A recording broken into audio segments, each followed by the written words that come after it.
Well, you said now you pray in tongues without ceasing, and I think a lot of people struggle with that concept. Like, how do you pray without ceasing?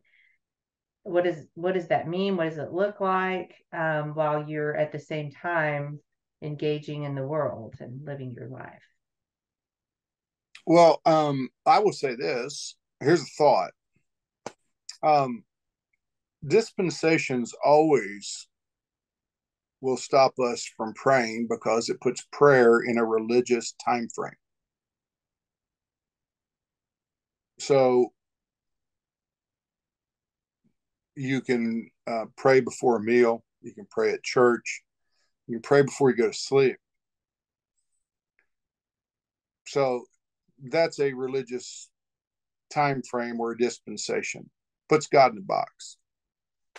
So when you remove religion from prayer and you put the gospel in it, um,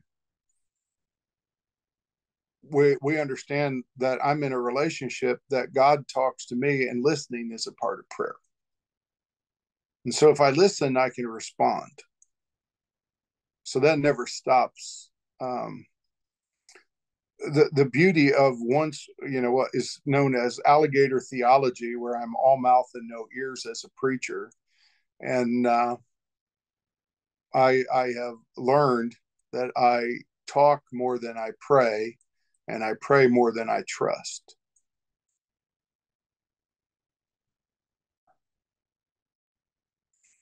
So the beauty of a love relationship is when you experience the love of God, which loved us first, and it ignited a fire in our hearts.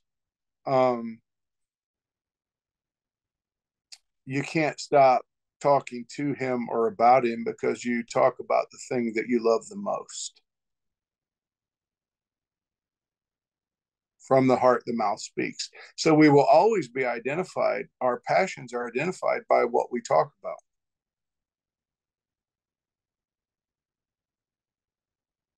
So if a man never talks about his wife, what does that tell you?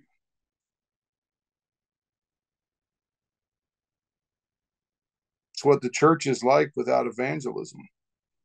It's a church that's not in love.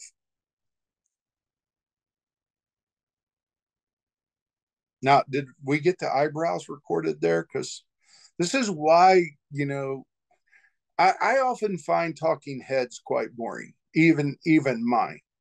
You know, my daughter likes looking at herself because she has an identity. I gave it to her in a teaching, and she grabbed hold of it when she was a little girl. And I'm grateful to God that He gave her that grace. So she likes looking at herself. Some people talk about three-legged dogs. I love three-legged dogs. Me too. I love pit bulls. I've only met one, but obviously I've told his story, so that means I love him because I talk about it. Well, Mm. if you can't listen to Jesus and you can't talk to him, how do you talk about him? One of the great natural fruits of prayer and relationship, prayer evangelism leads to us talking about the one we love. But how do you fall in love with somebody unless you are spending time with them and dialoguing with them in intimacy?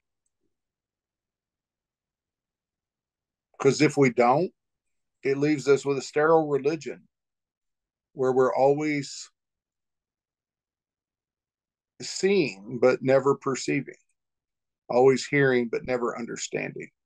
Because if we would believe, then our hearts would fall in love